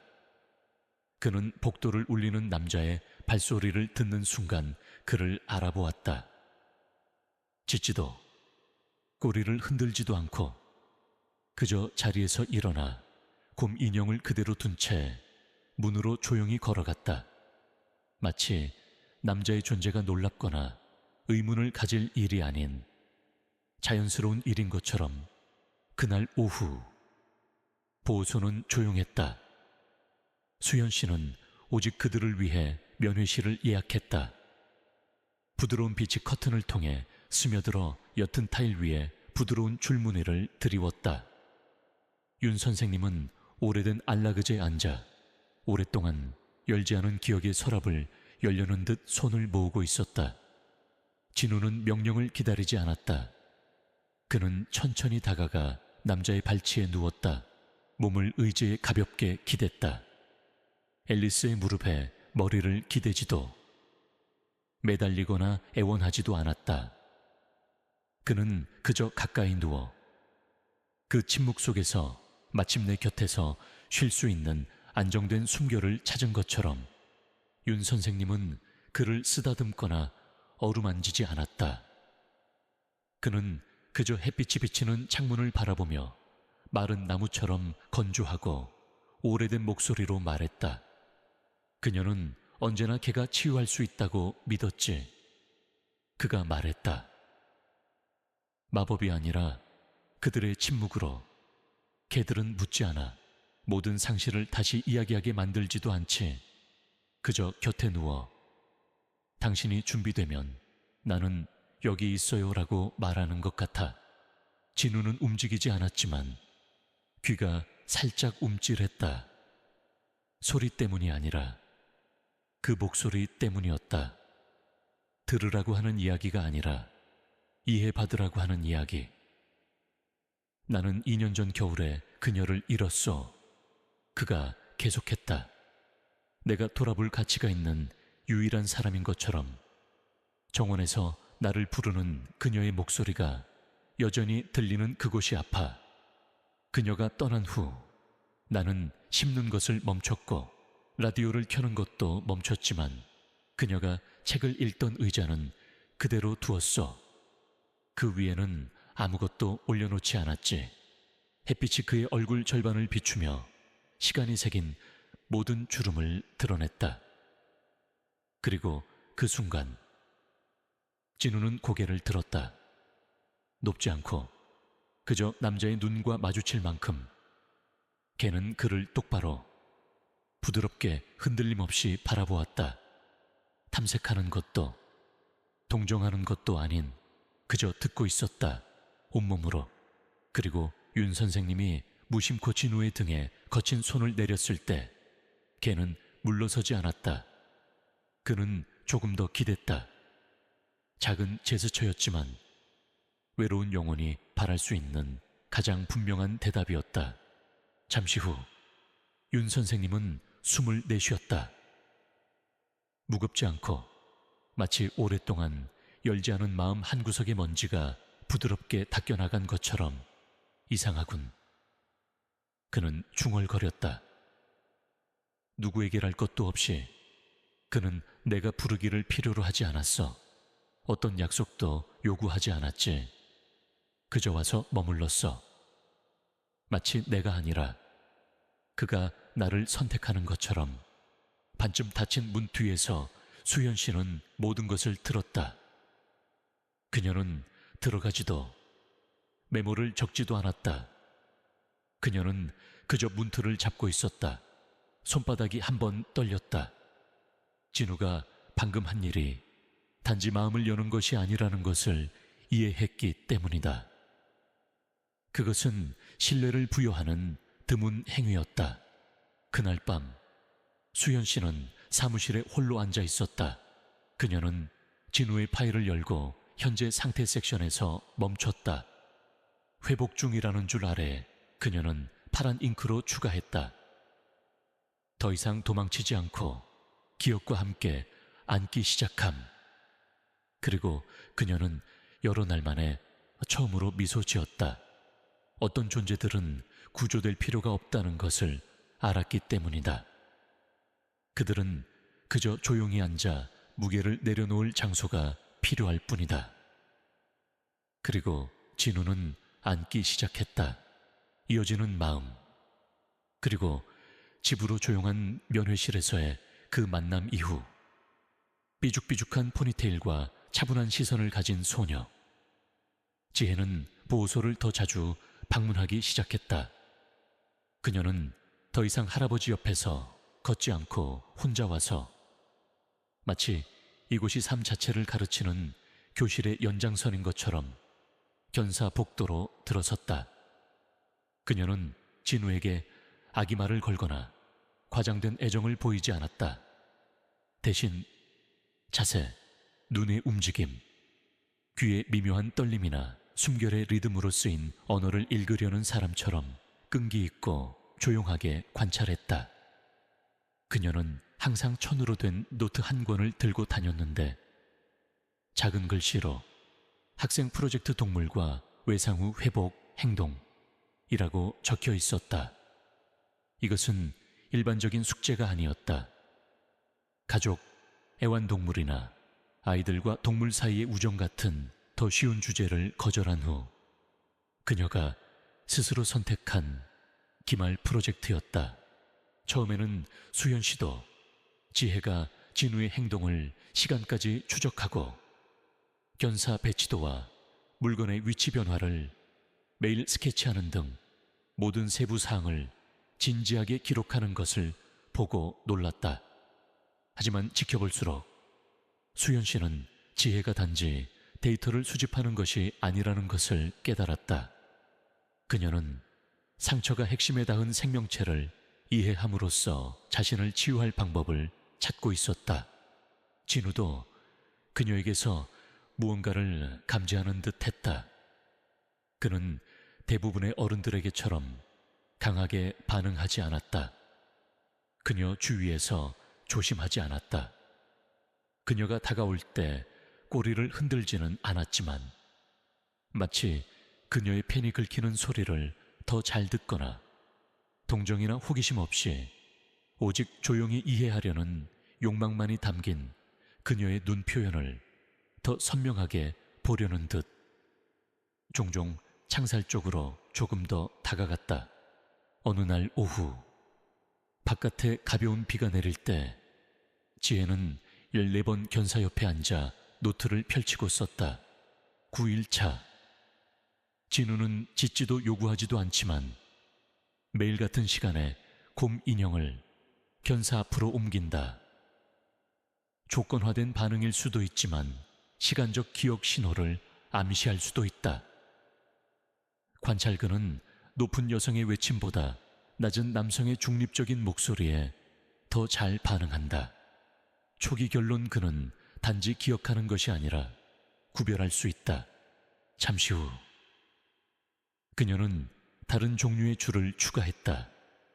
과학적인 메모가 아니라 속삭이는 일기 같은 생각이었다. 어쩌면 진우는 한때 사랑을 알았고 사랑을 알았기 때문에 고통도 아는 것일지도 모른다. 지혜는 작은 상호작용을 실험하기 시작했다. 그녀는 안으로 손을 뻗지 않았다. 접촉을 강요하지 않았다. 그녀는 단지 진우가 우연히 빗둘게 밀었을 때 곰 인형을 견사 중앙으로 다시 밀어주었다. 처음에는 진우가 움찔했지만 그 후에는 앞으로 다가왔다. 되찾기 위해서가 아니라 다시 장난감에 턱을 기대기 위해서였다. 그의 시선은 여전히 밖을 향했지만 이제 그 시선의 일부는 그가 알아차린 소녀와 함께 머물렀다. 수연 씨가 지혜가 한때 책상에 잊고 간 페이지들을 읽다가 한 특정 메모에 충격을 받았다. 진우가 새로운 직원이 들어오는 것을 보면 으르렁거리지 않는다. 그는 물러선다. 반응이 없다는 것은 감정이 없다는 의미가 아니다. 이것이 그의 방식이다. 관찰하기 위한 침묵. 두려움 때문이 아니라 다른 사람을 다치게 하지 않기 위해 물러서는 것. 이것은 생존 본능이 아니다. 감정적 인식의 신호다. 수연 씨가 그것을 큰 소리로 읽는 것을 들은 가렛은 오랫동안 조용히 있다가 중얼거렸다. 이 소녀, 그녀는 진우를 거울 속 자신처럼 보는군요. 폭풍 사이에 드물게 맑은 하늘이 보이던 어느 날 오후, 지혜는 낡은 카메라를 목에 걸고 면회실로 들어갔다. 그녀는 진우에게서 몇 걸음 떨어진 바닥에 앉아 어떤 사진도 찍지 않았다. 거의 10분이 지나 그가 평소의 차분한 자세로 안정되었을 때 그녀는 천천히 카메라를 들어 한 장의 사진을 찍었다. 그 이미지에는 그의 얼굴이 보이지 않았다. 오직 윤 선생님이 한때 앉았던 낡은 의자의 등을 기댄 진우의 뒷모습만 있었다. 그녀는 그 사진을 노트에 넣고 그 아래에 한 문장을 썼다. 때로는 누군가가 당신을 보지 않아도 여전히 머물기로 선택하고 그것만으로도 충분하다. 그날 저녁 수현 씨가 평소처럼 14번 견사를 확인하러 왔을 때 그녀는 무언가 바뀌었다는 것을 알아차렸다. 진우는 여전히 곰 인형을 앞으로 가져왔다. 그는 여전히 앞발에 턱을 기댔지만 그의 시선은 더 이상 너머의 복도에 고정되어 있지 않았다. 이번에는 그의 눈이 사무실 구석의 작은 책상을 향해 옆으로 향했다. 그곳에는 녹색 천 노트가 펼쳐져 있었고 손으로 쓴 페이지가 램프 불빛 아래 빛나고 있었다. 폭풍 속의 약속 12월 초 공기는 예상보다 빨리 차가워졌다. 비가 정기적으로 내리기 시작했다. 부드럽고 꾸준하게 마치 지구가 오랫동안 품어온 무언가를 풀어놓는 조용한 숨결처럼 지혜는 계속 보호소에 와서 매일 오후 14번 견사 옆에 앉아 치유는 결코 서두를 수 없다는 것을 이해하는 사람의 신중한 펜으로 진우를 기록했다. 진우도 변하기 시작했다. 그는 규칙적으로 먹기 시작했다. 몇몇 익숙한 직원들이 가까이 오는 것을 허락했다.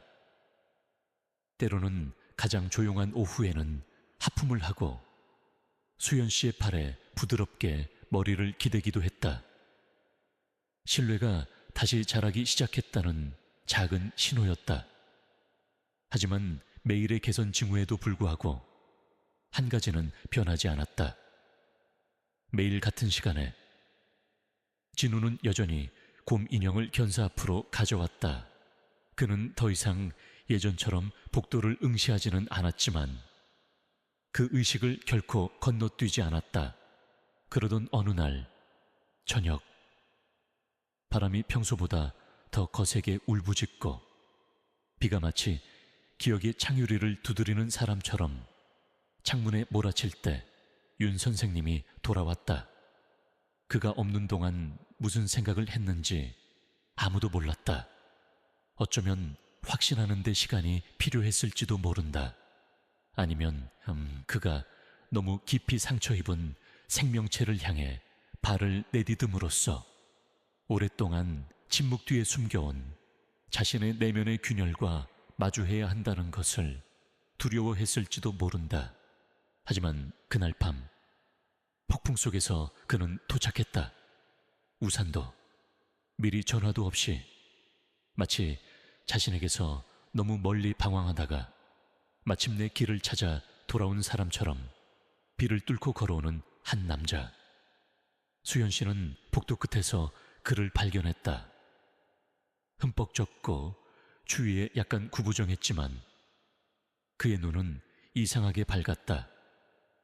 확신이 아니라 모든 옳은 것이 쉽지는 않고 모든 만남을 미룰 수는 없다는 것을 받아들이는 결의로 14번 견사에서 진우는 이미 서 있었다.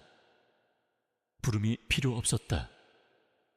그는 그저 조용히 서 있었다. 꼬리를 흔들지도 않았고 눈은 크게 뜨여 있었다. 그의 몸은 마치 두 사람을 위해 심장 박동을 안정시키려는 듯 조용한 긴장을 유지했다. 그리고 윤 선생님이 문에 다다랐을 때 진우는 한 걸음 또 한 걸음 확신에 찬 걸음으로 앞으로 나아갔다. 망설임도 두려움도 없이 그는 말을 기다리지 않았다. 그는 그저 한 발을 들어 남자의 비에 젖은 부츠 위에 얹었다. 마치 돌아올 줄 알았어요. 기다리고 있었어요. 라고 말하는 것처럼 윤 선생님은 무릎을 꿇었다. 진우 앞에서 처음으로 몸을 낮춘 것은 검사하기 위해서가 아니라 인정하기 위해서였다. 나 혼자 계속 걸어갈 힘이 없어. 비가 튄 지붕 위로 후드득 떨어졌다. 매방울이 풀려나는 기억처럼 부서졌다.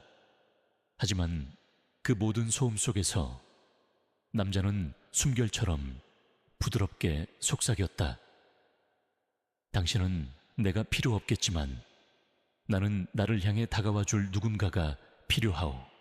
복도에서 지켜보던 수연 씨는 문틀을 잡고 몸과 솟아오르는 감정의 홍수를 모두 안정시켰다. 그녀는 많은 재회를 목격했다. 서두르는 포옹, 밝은 눈의 희망. 하지만 이 순간, 나이든 남자와 그리 젊지 않은 걔 사이의 이 순간, 둘 다 서로를 향해 고개를 숙이는 이 순간은 그녀가 본 가장 조용하고 깊은 만남이었다. 지즘도 꼬리 흔들기도 없었다. 오직 피와 상실로 형성된 인간 영혼과 개, 영혼의 심장 박동이 그들을 머물게 하기에 충분한 이름 없는 무언가를 찾는 것뿐이었다. 그날 밤 입양 서류는 서명되지 않은 채 남았다. 윤 선생님은 그저 수연 씨에게 말했다. 며칠만 주시오.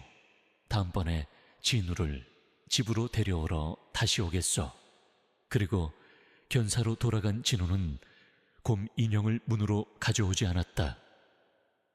그는 그것을 안쪽을 향하게 중앙에 놓고 그 옆에 누웠다. 이제 그가 기다리던 것이 이전보다 조금 더 가까워졌기 때문이다. 두 번째 재회, 그리고 다시 찾아온 위기 비와 감정적으로 무거웠던 푸른솔 보호소에서의 조용한 오후 이후 윤 선생님은 즉시 돌아오지 않았다.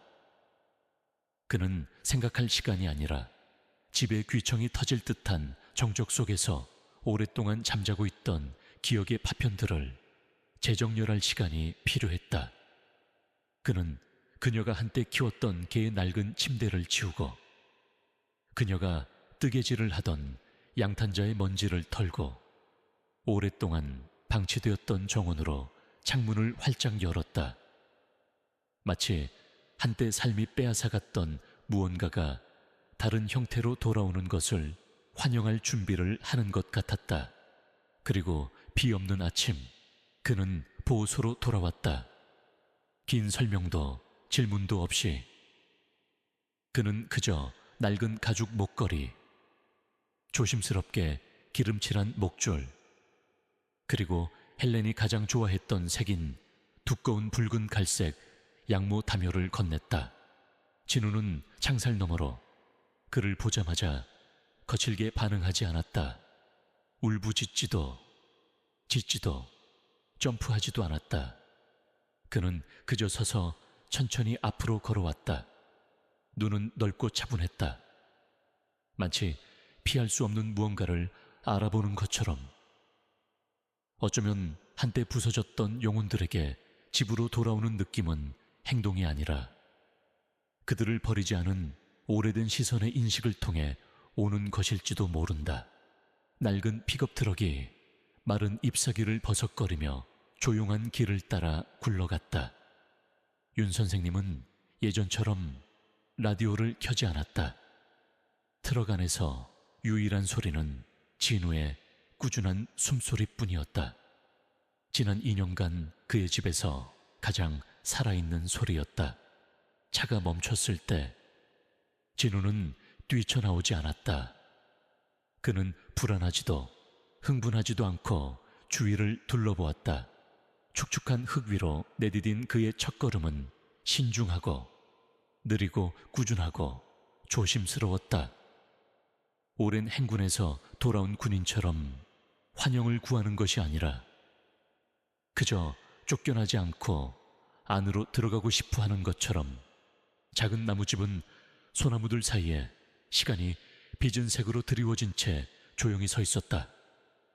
목소리도 음악도 없이 깨끗한 공기, 바람소리, 그리고 마치 항상 그랬던 것처럼 열려있는 문뿐이었다. 단지 이제 문을 열어주던 사람은 더 이상 그곳에 서 있지 않았다. 진우는 문턱에서 멈췄다. 그리고 신호도 없이 그는 냄새와 공기, 몸과 공간 사이에 미세한 진동을 통해 오래된 책을 읽는 것처럼 원을 그리며 방을 천천히 돌았다. 그가 창가에 멈췄을 때 윤 선생님은 그가 누울 것이라고 생각했지만 진우는 돌아서서 헬렌이 세상을 떠난 이후로 아무도 건드리지 않은 빛바랜 꽃문에 안락의자가 있는 방구석으로 직진했다. 그는 의자 밑에서 멈춰서서 오랫동안 응시했다. 그 시선은 노인을 그 자리에 얼어붙게 만들었다. 그리고 진우는 더 가까이 다가가 앉아 의자 옆에 한 발을 놓고 옆 테이블의 나무 사진 액자를 향해 고개를 들었다. 그 사진, 부드럽게 미소 짓는 헬렌. 사진작가가 더 이상 기억할 수 없는 무언가를 향한 그녀의 시선은 윤 선생님이 지울 수 없으면서도 너무 오래 마주하기 힘든 유일한 것이었다. 하지만 이제 다른 한 쌍의 눈이 그것을 보고 있었고, 그 슬프지도 강렬하지도 않은 조용한 이의 시선은 말이 필요 없는 인사처럼 느껴졌다. 윤 선생님은 진우 뒤에 서서 앞으로 나섰다. 손은 힘없이 늘어뜨려져 있었다. 그의 존재 안에서 진정으로 살아있는 무언가를 느낀 지 너무 오래되었다. 소음도, 요구도, 경쟁도 없이 그저 존재. 그리고 그 조용한 존재 속에서 진우는 오랫동안 기억만이 차지했던 집에 숨을 불어넣었다. 그는 바로 눕지 않았다. 그는 의자를 한번 돌고 같은 자리로 돌아와 가까이 누웠다. 몸은 양탄자에 기대어 마치 항상 그곳에 속했던 것처럼. 이번에는 곰 인형에 머리를 기대지 않고 앞발에 머리를 파묻고 몸을 웅크렸다. 눈은 반쯤 감겨 있었다. 너무나 익숙한 자세, 안전하다고 느끼는 장소에서만 취하는 자세였다. 윤 선생님은 그 옆에 앉았다. 손을 내밀지 않고 그저 가까이 두었다. 빛이 창문을 통해 비스듬히 들어와 그의 희끗희끗한 정수리와 진우의 등에 따뜻한 줄무늬를 드리웠다.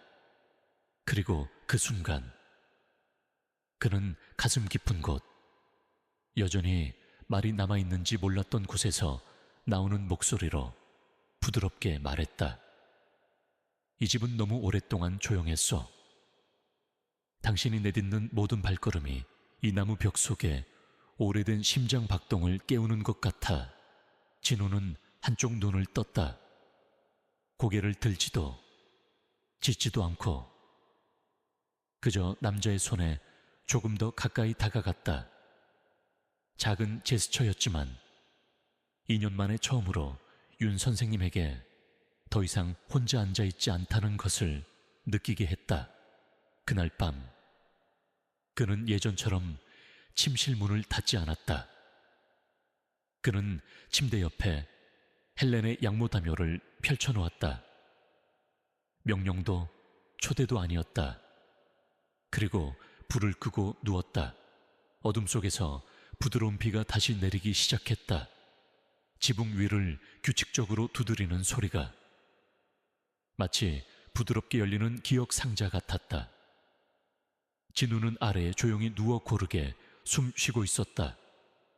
잠들기 전에 윤 선생님은 진우가 이해할 수 있을지 확신하지 못했지만 어떤 것들은 마음에 느껴지기 위해 의미가 필요 없다고 믿으며 말했다. 내일은 다시 정원을 가꾸자. 당신이 그녀가 모든 것을 푸르게 유지하는 것을 돕고 싶어 할 것 같아. 되풀이되는 상처, 그리고 이어진 실진우가 윤 선생님의 손에 조용히 머리를 기댄 그 아침 이후 작은 집은 다시 생명의 온기로 숨쉬기 시작했다. 짖을 필요도 흥분된 애정 표현도 없었다. 그저 진우의 조용한 존재감과 세심한 시선만으로도 윤 선생님은 마음속에서 느린 회복을 느낄 수 있었다. 한때 시간과 상실이 모든 것을 황폐하게 만들었다고 생각했던 곳에서 새로운 감정의 싹이 돋아났다. 진우는 매일 그의 곁에서 충실한 그림자처럼 걸었다. 앞서지도 뒤처지지도 않았다. 그러던 어느 날 오후 윤 선생님이 진우를 데리고 공원에 갔을 때 한때 헬렌과 자주 찾았던 그곳, 이제 기억의 양탄자처럼 황금빛 잎을 떨구는 조용한 단풍나무 아래 앉아있을 때 그는 다시 태어난 무언가가 얼마나 빨리 다시 소나귀에서 빠져나갈 수 있는지 알지 못했다.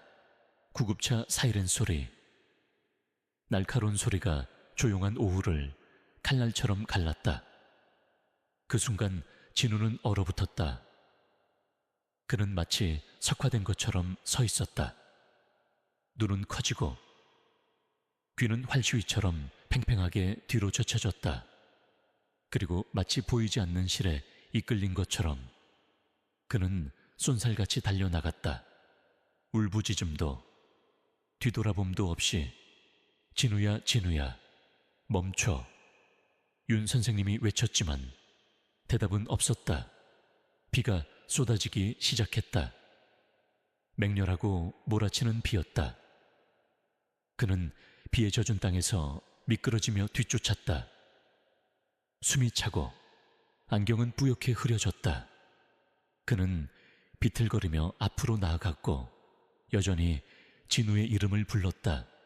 비가 그치자 공원은 다시 조용한 침묵으로 돌아왔다. 하지만 단풍나무 아래 벤치는 차갑고 젖어 있었다. 윤 선생님의 떨리는 다리는 움직임을 멈췄고 그에게 부드러움을 믿게 했던 게 진우는 더 이상 그곳에 없었다. 새벽의 기적, 돌아온 약속, 아침이 밝아오기 전 공기는 무겁고 보랏빛이었다. 윤 선생님은 부엌에 홀로 앉아 있었다. 뜬 눈으로 밤을 새웠다. 눈을 감을 때마다 빗속을 달리는 진우의 모습이 보였다. 그의 과거 깊은 곳, 윤 선생님이 닿을 수 없는 무언가에 이끌려 오후 내내 그는 공원을 수색하고 주변 블록을 걸었다. 하지만 아무도 없었다. 밤이 되자 그는 무거운 마음으로 빈손으로 집에 돌아왔다. 여러 해 만에 처음으로 그는 진정으로 늙었다고 느꼈다. 그리고 부엌의 약한 노란 불빛 아래 앉아 있을 때 문에서 긁는 소리가 들렸다. 부드럽고 서두르지 않는 소리. 그는 벌떡 일어섰다. 심장이 쿵쾅거렸다. 문고리를 잡고 조심스럽게 돌렸다. 그것은 환상이 아니었다. 진우가 그곳에 서 있었다. 흠뻑 젖고 조용했지만 밤새 내린 비처럼 진짜였다. 그의 입에는 작고 조심스럽게 물고 있는 무언가가 있었다. 낡고 진을투성이인 천조각. 윤 선생님은 그것을 알아보았다. 최 여사님이 어린 서진이를 처음 데려가던 날 목에 감아주었던 그 스카프였다. 그는 스카프를 손에 쥐었다. 젖고 더러웠지만 여전히 조용한 온기를 품고 있었다. 그는 고개를 들었다. 진우는 여전히 그를 지켜보고 있었다. 전날의 공황은 눈에서 사라졌다. 이제 다른 무언가가 있었다. 인식, 목적, 그리고 말이 필요 없는 메시지. 가야 해요. 더 이상의 교환은 필요 없었다. 윤 선생님은 문을 열었고 진우는 조용히 안으로 들어왔다. 그의 발걸음의 단호함, 스카프를 놓지 않고 익숙한 양탄자에 눕는 방식에서 그는 길을 잃어서 돌아온 것이 아니라 그들이 가야 할 다음 길을 찾았기 때문에 돌아왔다는 기묘한 통제감이 느껴졌다. 윤 선생님은 그 옆에 앉았다. 감정의 폭풍으로 손이 떨렸다. 그는 스카프를 다시 보고 여전히 그를 지켜보는 진우를 보았다. 진우는 두려움에서 도망친 것이 아니었다. 그는 오래되고 불안정한 무언가가 그를 불렀기 때문에 떠났고 그것이 그를 이 스카프로 이끌었다. 기억의 실, 아직 완성되지 않은 연결. 윤 선생님은 숨을 내쉬었다. 피로가 아니라 결심의 해방이었다. 그는 창밖을 보았다. 새벽의 첫빛이 커튼 가장자리를 비추고 있었다. 그는 코트를 짚고 열쇠를 집어들고 진우의 머리를 부드럽게 만졌다. 진우가 처음 그 아침 그의 손에 머리를 기댔던 바로 그 방식이었다. 그들은 진정으로 서로를 이해했다. 그리고 명령 없이 진우는 일어섰다. 문이 열리고 차가운 바람이 비에 젖은 흙냄새와 기다리는 여정에 기묘한 숨결을 싣고 들어왔다. 떠나기도 전에 잊고 있던 전화기가 울렸다. 푸른솔 동물보호소의 수연 씨였다. 그의 목소리는 차분하려 애썼지만 절박함이 묻어났다. 윤 선생님, 서진이가 보호소로 돌아왔습니다. 최 여사님이 요양시설에 입원하셨어요. 가족 중 아무도 서진이를 돌볼 수 없답니다. 그리고 아이 상태가 좋지 않아요. 먹지도 반응하지도 않고 그저 옛 견사 구석에 웅크리고 있어요. 마치 돌아오지 않을 무언가를 기다리는 것처럼 윤 선생님은 바로 대답하지 않았다. 그는 돌처럼 서 있는 진우를 보았다. 귀는 쫑긋 세워져 있었고 눈은 보이지 않는 전류를 통해 오가는 모든 말에 맞춰진 듯했다. 지금 가겠습니다. 윤 선생님은 말했다. 망설임도 질문도 없이 트럭이 푸른솔 보호소에 멈췄을 때 해는 밝고 부드럽게 떠 있었다.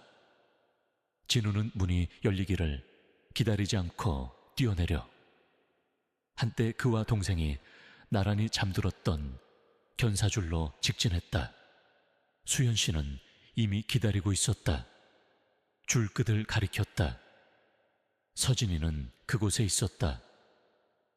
식어가는 제 더미처럼 웅크리고 세상에 등을 돌린 채 진우는 짖지 않았다. 그는 그저 가까이 다가가 코를 창살에 거의 댔다. 긴 숨이 그에게서 새어나왔다. 조용한 신호, 암호화된 메시지. 그러자 서진이 고개를 돌렸다. 한때 빛나던 눈은 이제 희미했지만 진우를 보자 깜박였다. 희미한 불꽃이 다시 켜지는 것처럼 서진은 울지도 짖지도 않고 그저 느리고 떨리는 걸음으로 진우가 기다리는 창살로 다가갔다.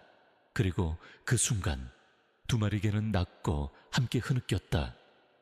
그것은 말도 명확한 의미도 없이 오직 분리의 울타리를 넘어 서로를 찾은 두 영혼의 순수한 감정만을 담고 있었다. 수연 씨는 고개를 돌렸다. 눈물을 감추기 위해 윤 선생님은 긴 숨을 내쉬었다. 다시는 이 아이들을 헤어지게 하지 않을 겁니다. 아무도 동의할 필요가 없었다. 그것은 결정되었다. 그리고 그 말을 들은 진우는 마침내 눈을 감았다. 마치 그 한마디를 내내 기다려온 것처럼 마지막 조각, 그리고 영원한지 불가능해 보였던 재회 다음 날 아침, 푸른솔 보호소는 부자연스러울 정도로 고요했다.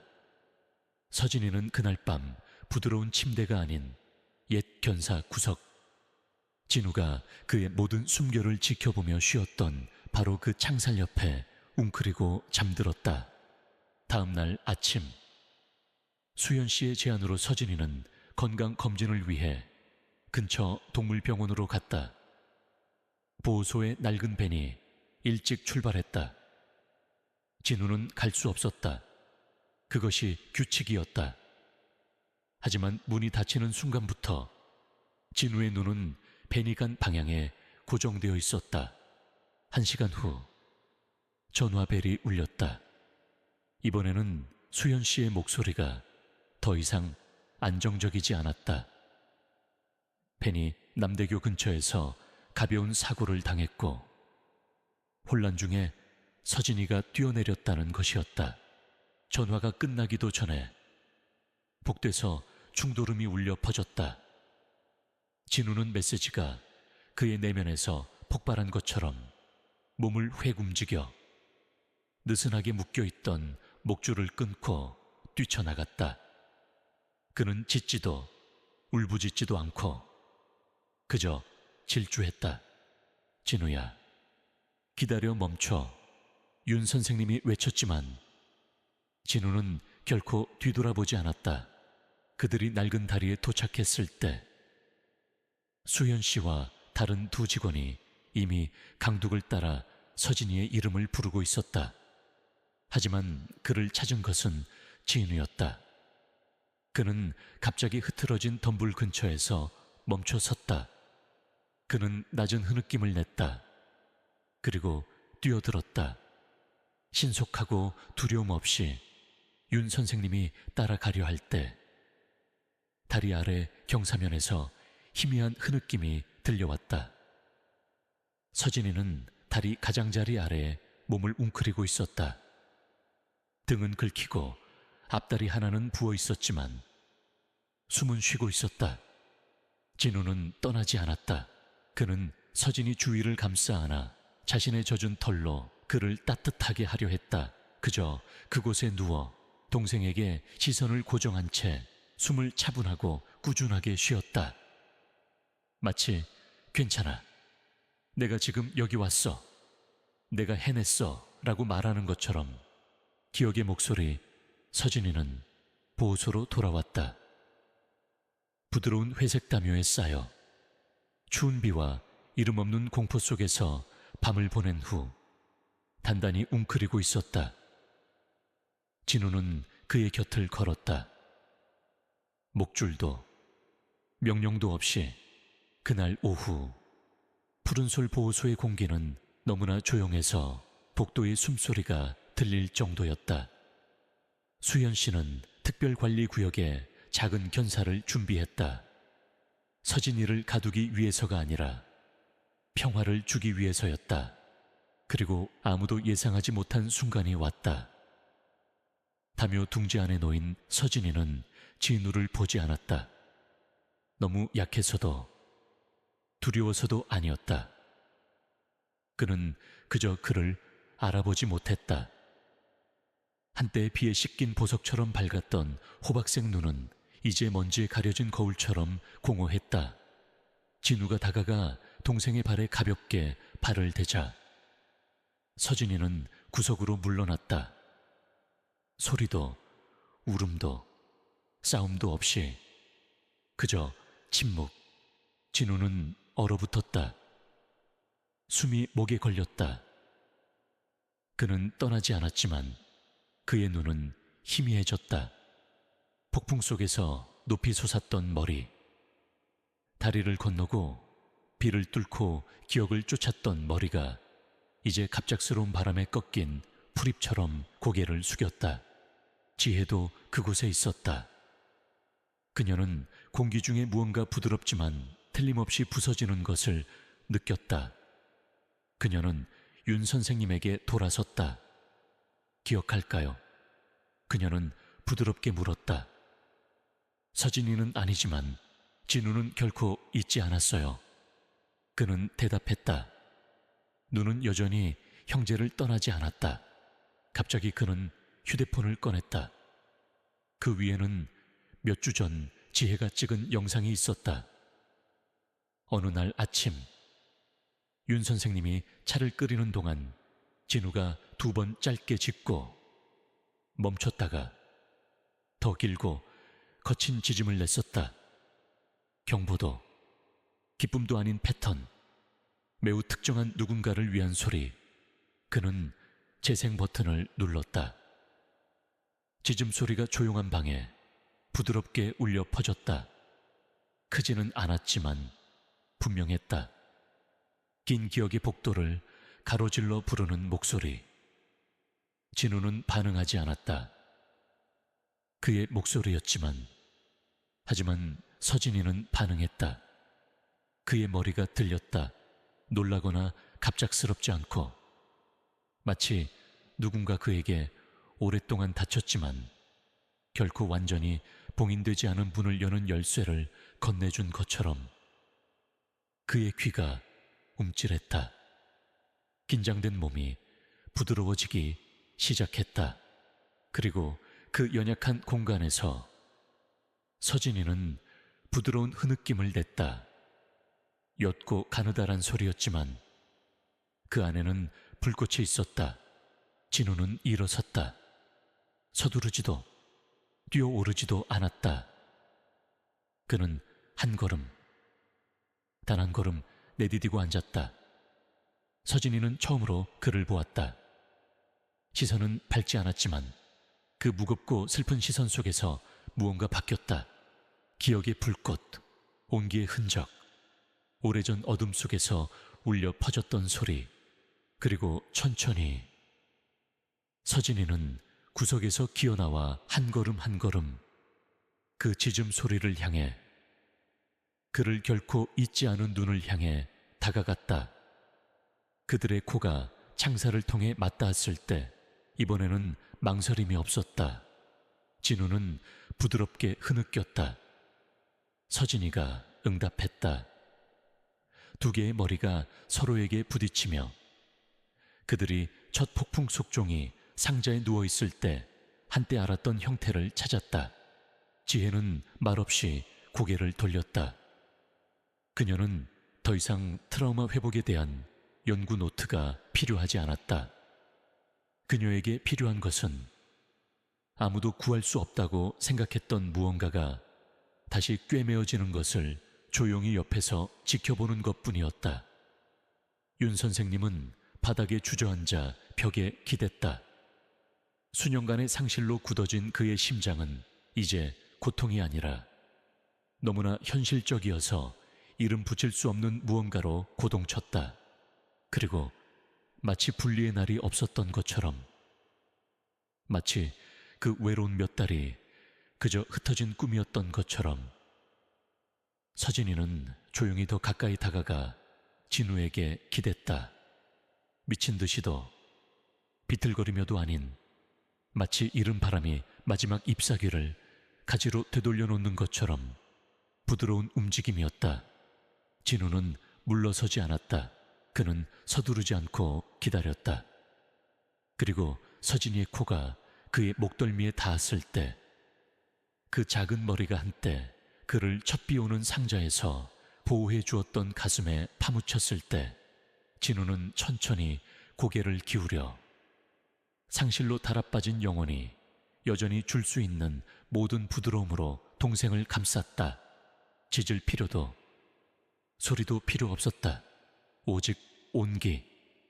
오랫동안 기억하기에 충분하고 너무 오래 숨겨져 있던 부분을 방해하지 않을 만큼 부드러운 접촉만이 있었다. 서진이는 옆으로 누워 등을 진우에게 기댄 채 한숨을 쉬었다. 잠이 두려움을 떨쳐내는 것처럼 가슴에서 풀려난 숨결. 마침내 집에 돌아온 자만이 누릴 수 있는 숨결. 에필로그 끝나지 않은 이야기. 그 모든 수색과 기다림. 조용한 희망 속에서 숨죽였던 시간 끝에 언덕 가장자리의 작은 집은 마침내 그 리듬을 되찾았다. 요란하지도 새롭지도 않았지만 매일이 더 부드럽고 숨쉬기 쉬운 무언가를 품기에 충분했다. 진우와 서진이는 금세 다시 그들의 리듬을 찾았다. 결코 떠나지 않았던 조화. 부드러운 황금빛 오후면 윤 선생님은 거실 테이블 위